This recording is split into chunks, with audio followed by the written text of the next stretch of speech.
Assalamualaikum warahmatullahi wabarakatuh. Akhirnya setelah setahun tidak berjumpa, kita ketemu lagi di bulan Ramadan ini dalam konten kampus, konten amal. Aksi makna dalam kampus. Tepuk tangan dulu dong. Nah, di konten amal ini kita akan ngobrol-ngobrol kembali dengan Pak Rektor seputar bulan Ramadan, seputar dunia kemahasiswaan dan hal-hal yang pasti lucu dan menarik. Pak Rektor siap? Siap. Ya, Pak Rektor apa kabar, Pak Rektor? Alhamdulillah. Puasa hari kelima lancar? Lancar. Alhamdulillah. Pak Rektor biasanya taruh di mana? Tadi malam di dekat rumah. Sebelumnya di pinggir jalan ya, sambil dari Wisma Kalaah. Sudah ada ini enggak? Ada misalnya undangan untuk buatkan ceramah? Iya, saya Sabtu Ahad kemarin kajian pada subuh sampai 1 jam lah ya, satu sesi. Wah, seru. sibuk ya. Pak Rektor, hari ini saya ditemani Alma, mahasiswa kita, dan kita sama-sama akan berbincang-bincang dengan Pak Rektor tentang banyak hal. Gitu Alma ya. Siap. Teman-teman sekalian, saya akan menyampaikan beberapa pertanyaan kepada Pak Rektor. Nanti juga Alma akan menyampaikan pertanyaan yang tentu berbeda dengan yang saya sampaikan. Nah, yang pertama Pak Rektor, tentang Ramadan versi mahasiswa. Gimana pandangan Pak Rektor tentang mahasiswa yang sampai harus ngebatalin puasanya gara-gara diajak teman dan tidak enak nolak teman, katanya tidak gaul. Itu gimana Pak Rektor? Gini. Itu bisa dilihat dari level komitmen. Level komitmen. Oke. Jadi komitmen itu ada 4 level ya. Siap. Jadi ada level yang sifatnya prosedural, di rutinitas.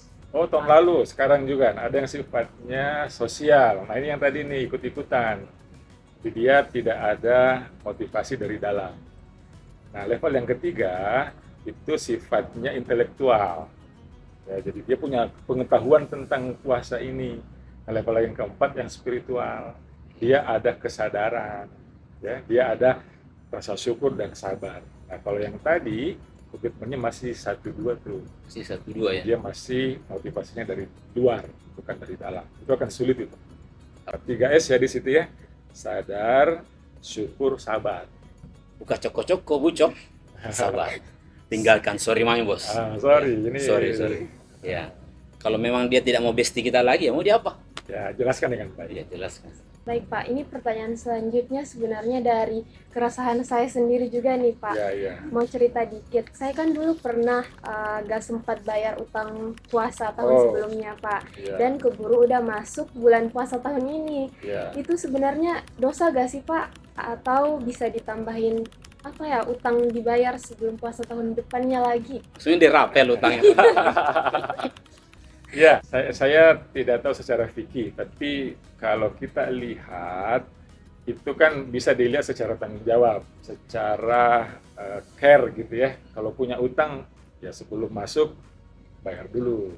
Nah, kalau memang belum ya selama masih ada waktu ya, tapi jangan ditunda-tunda terus, jangan sampai keburu apa yang terjadi ya punya utang, nanti jadi beban ahli waris. Tapi itu komitmen juga sebenarnya. Itu komitmen juga ya, jadi pada saat misalnya kita merasa Ramadan ini memang sebuah kewajiban ya, sebuah kewajiban dari Allah dan ada yang terlewat karena haid bagi perempuan ya. Nah iya, jadi bahkan orang yang komitmen tinggi kan Ramadan di Syawal dia sudah berusaha ya, sebelum masuk di puasa 6 hari itu dia sudah berusaha untuk melunasi dulu. Nah wajib dulu baru ke sini. Nah, Pak Rektor, ini kan tiap orang mengalami Ramadan ya beda-beda pengalamannya lah. Ya. Pak Rektor, ada nggak sih pengalaman paling berkesan di bulan Ramadan selama masih kuliah yang terus diingat sampai sekarang? Saking istimewanya.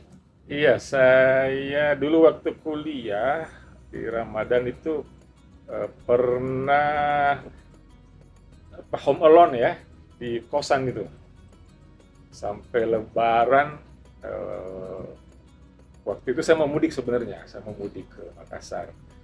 Tapi saya nggak prediksi kalau ada kemacetan. Waktu itu saya ke Surabaya dulu ya, ke Surabaya baru naik pesawat ke Makassar. Ketinggalan pesawat. Jadi naik bus dari Bandung ke Surabaya itu, naik bus malam itu ya. Wah, deg-degan itu, pesawat jam 8 pagi, tiba di Surabaya kayaknya udahlah, nggak keburu nih. Waktu itu masih ada merpati waktu itu ya. Akhirnya sampai Surabaya, saya nggak turun lagi dari bus. Busnya mau kemana nih? Pulang lagi ke Bandung. Saya ikut lagi ya. Jadi lucu kan? Jadi pulang lagi ke Bandung. Sampai di Bandung ada orang. Ada teman satu sampai di Bandung. Pagi Lebaran nih paginya kan?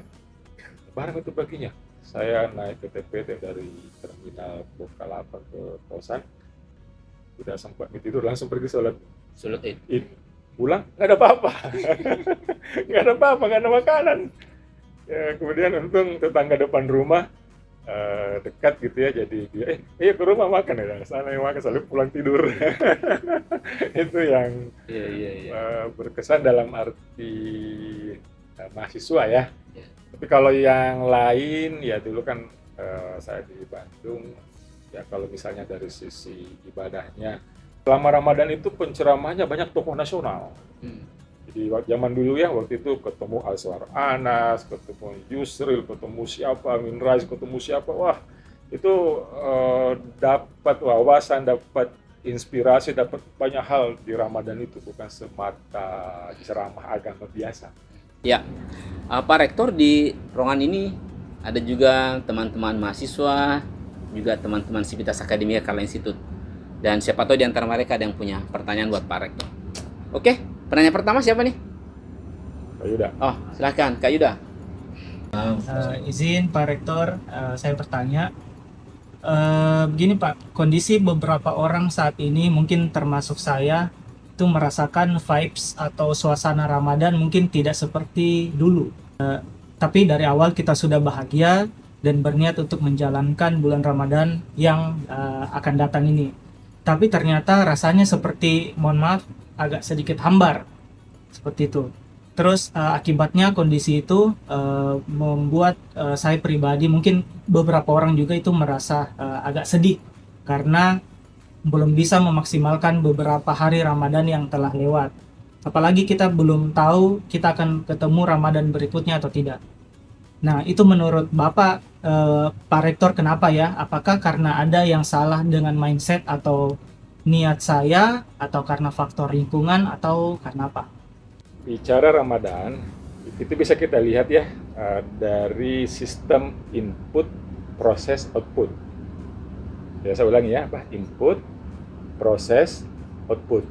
Nah, kalau dilihat di Al-Quran, itu inputnya adalah iman. Prosesnya kan ibadah nih ya. Ya ayyuhalladzina amanu kutiba alaikumussyam kama kutiba alal ladzina min qablikum la'allakum tattaqun. Hasil akhirnya takwa. Nah, jadi maksudnya apa? Kalau di awal terasa beda vibes-nya, berarti ada masalah di input. Nah, hati-hati ya. Output akan bagus kalau input dan proses bagus. Betul ya?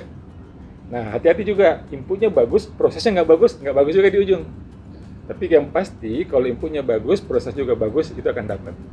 Nah, sehingga sambil jalan, kalau terasa sedikit sekarang ini kayaknya belum pas ya, nah inputnya tinggikan, kualitas inputnya.